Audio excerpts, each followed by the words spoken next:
Assalamualaikum warahmatullahi wabarakatuh. Pada pertemuan hari ini, kita akan mempelajari sistem reproduksi pada manusia. Adapun tujuan pembelajaran kita yaitu 1.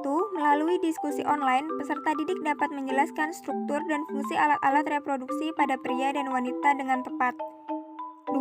Melalui video pembelajaran, peserta didik dapat menjelaskan proses pembentukan sel kelamin dengan tepat. 3. Melalui video pembelajaran, peserta didik dapat menjelaskan proses ovulasi dan menstruasi dengan benar.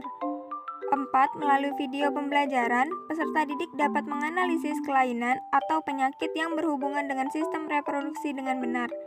Dan yang kelima, melalui penugasan, peserta didik dapat membuat poster mengenai dampak pergaulan bebas, penyakit, dan kelainan pada struktur dan fungsi organ yang menyebabkan gangguan sistem reproduksi manusia dan teknologi terkait sistem reproduksi dengan benar. Organ reproduksi pada manusia terbagi menjadi organ reproduksi pria dan organ reproduksi wanita. Organ reproduksi pria terdiri atas organ reproduksi luar dan organ reproduksi dalam. Organ reproduksi luar yaitu 1. Penis, fungsinya memasukkan sperma ke saluran kelamin wanita. Yang kedua, skrotum, kantong yang membungkus atau melindungi testis. Organ reproduksi dalam terdiri dari 1. Testis atau gonad jantan, memproduksi sperma melalui proses spermatogenesis dan testosteron. Yang kedua, saluran kelamin terdiri dari epididymis, vas deferens, saluran ejakulasi, dan uretra. Selanjutnya, organ reproduksi wanita terdiri dari organ reproduksi luar yaitu 1. Vulva, celah paling luar dari alat kelamin wanita. Yang kedua, labium, bagian yang membatasi vulva. Terdapat labium minora dan labium mayora. Lalu, organ reproduksi dalam. Organ reproduksi dalam terdiri dari 1. Vagina, yang merupakan saluran akhir organ reproduksi wanita. Kedua, uterus, rongga besar yang merupakan pertemuan ovidu kanan dan kiri. Ketiga, oviduk, sepasang saluran yang ujungnya berbentuk corong yang disebut infundibulum. Yang keempat, ovarium, berfungsi menghasilkan ovum. Proses pembentukan sel kelamin pada organ reproduksi pria disebut sebagai spermatogenesis, sedangkan pada organ reproduksi wanita disebut oogenesis. Pada fase awal spermatogenesis, spermatogonium bersifat diploid atau dilambangkan dengan 2N, yaitu mengandung 23 pasang kromosom. Spermatogonium akan berubah menjadi spermatosit primer secara mitosis. Berikutnya, spermatosit primer membelah menjadi spermatosit sekunder, biasa dinamakan meiosis 1. Jumlah spermatosit sekunder ada 2, sama besar dan bersifat haploid. Melalui fase meiosis 2, spermatosit sekunder membelah diri menjadi 4 spermatid yang sama bentuk dan ukurannya. Selanjutnya, spermatid berkembang menjadi sperma matang yang bersifat haploid. Setelah matang, sperma menuju saluran epididymis. Proses ini terjadi kurang lebih 17 hari.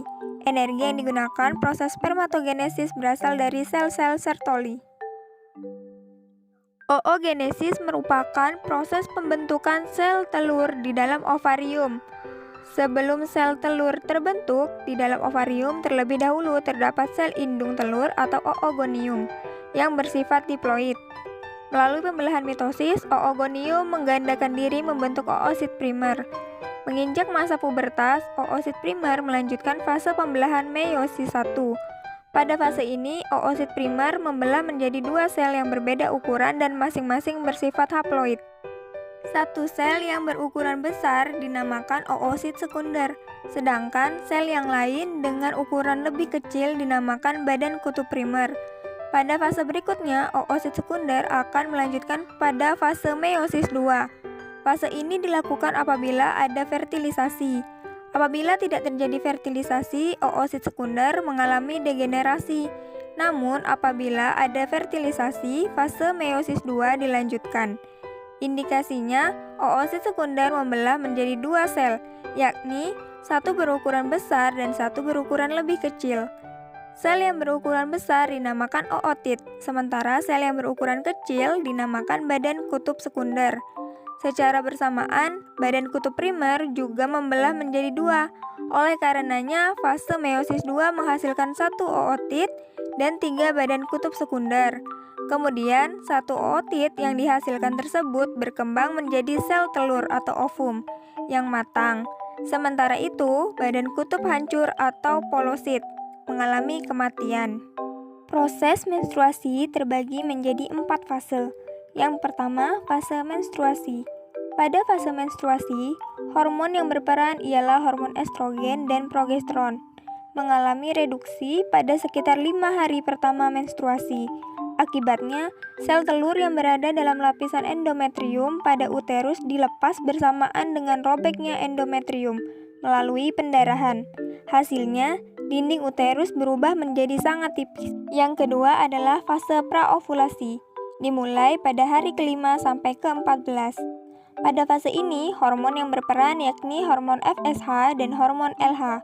Kedua hormon tersebut menstimulasi sel-sel folikel untuk menghasilkan hormon estrogen dan progesteron, yang membuat lapisan endometrium yang luruh terbentuk kembali.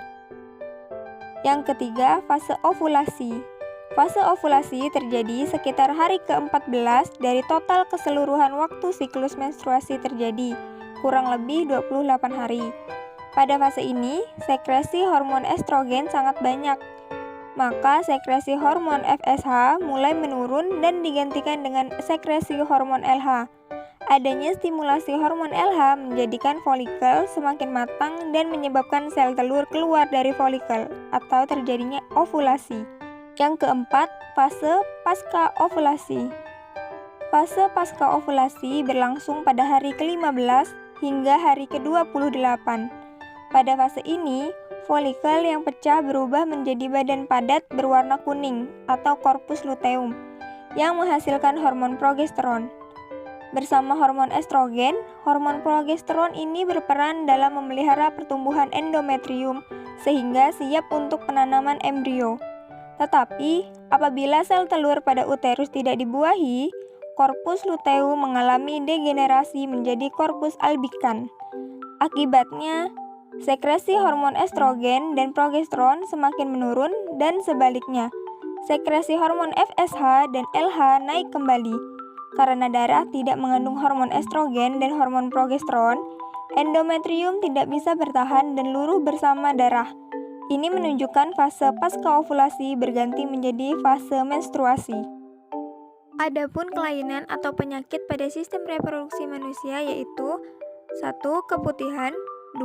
Kanker genitalia, 3. Uretritis, 4. AIDS, dan kelima herpes genitalis, serta masih banyak lagi penyakit lainnya. Cara menjaga kesehatan reproduksi pria, yaitu dengan mengurangi kebiasaan mandi dengan air panas, melakukan pemeriksaan organ reproduksi secara rutin, melindungi testis selama beraktivitas, misalnya tidak menggunakan celana terlalu ketat, menghindari minuman beralkohol dan rokok, menerapkan pola hidup sehat. Sedangkan cara menjaga kesehatan reproduksi wanita yaitu membersihkan alat kelamin bagian luar menggunakan air bersih, menjaga alat kelamin luar agar selalu kering, menggunakan celana dalam dari bahan yang menyerap keringat, menghentikan kebiasaan menahan buang air. Apabila menggunakan obat-obatan antiseptik, cukup 2 minggu sekali, yaitu di pertengahan siklus menstruasi. Tidak memberi bedak pada daerah vagina. Segera memeriksakan diri ke dokter apabila ada keluhan. Sekian dan terima kasih. Semoga bermanfaat. Wassalamualaikum warahmatullahi wabarakatuh.